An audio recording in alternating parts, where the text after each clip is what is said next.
नमस्कार मित्रांनो, स्पर्धा परीक्षेसाठी महत्त्वाचा प्रश्न हा तुमच्या समोर घेऊन आलेला आहे। प्रश्न कशा प्रकारे आहे समजून घेऊया।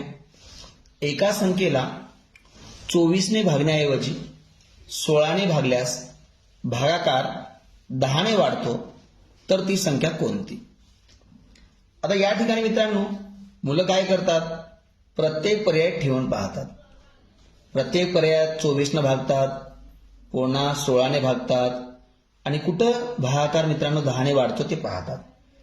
मग या ठिकाणी मुलांचा वेळ खूप वाया जाईल आणि या प्रश्नाचं उत्तर अचूक कसं काढायचं ते कमी वेळामध्ये हे समजून घेऊया।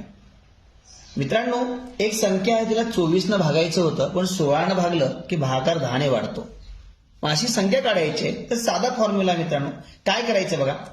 प्रथम ज्या संख्येनं भागायचं होतं ती संख्या लिहा, म्हणजे पहिली संख्या भागणार म्हणजे पहिला भाजक गुणिले 24 न भागण्याऐवजी दुसरा भाजक ज्यानं भागलं तो म्हणजे 16। बघा साधा फॉर्म्युला, पहिला भाजक गुणिले दुसरा भाजक गुणिले भागाकार कधी वाढेल किंवा कमी होईल मित्रांनो। जर मित्रांनो मोठ्या भाजक जर मोठा केला तर भागाकार कमी होणार आहे, कमी होऊ जास्त होऊ टेन्शन घ्यायचं नाही।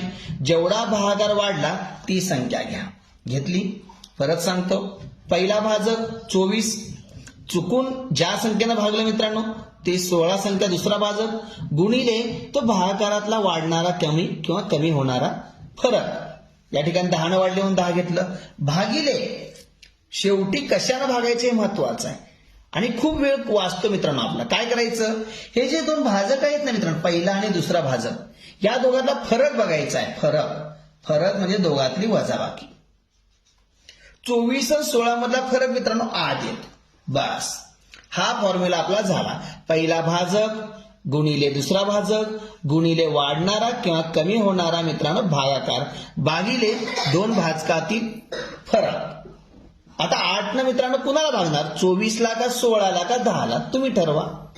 पूर्ण भाग कुणाला जातो बघा, 8 ने 24 ला पूर्ण भाग जाईल।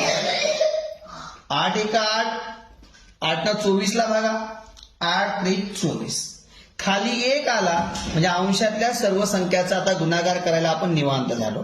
वर कोणकोणत्या संख्या राहिल्या, 3 16 10, तिघाचा गुणाकार 16 त्रिक 48, 48 गुणिले 10 480। बघा मित्रांनो, एक फॉर्म्युला ठेवला की उत्तर अचूक येतं आणि कमी वेळामध्ये। तुम्ही पण मित्रांनो बघा अशा प्रकारचे प्रश्न मुलांना सोडवायला द्या, मुलांचं उत्तर पटकन निघतं का पहा। आजचा व्हिडिओ कसा वाटला सांगा आणि व्हिडिओ आवडल्यास युट्यूबवर विजयकुमार नरवणे सर या चॅनलवर मुलांना अशा सोप्या प्रकारे वेगवेगळ्या घटकाचे व्हिडिओ दिलेले आहेत ते पाहायला सांगा। धन्यवाद।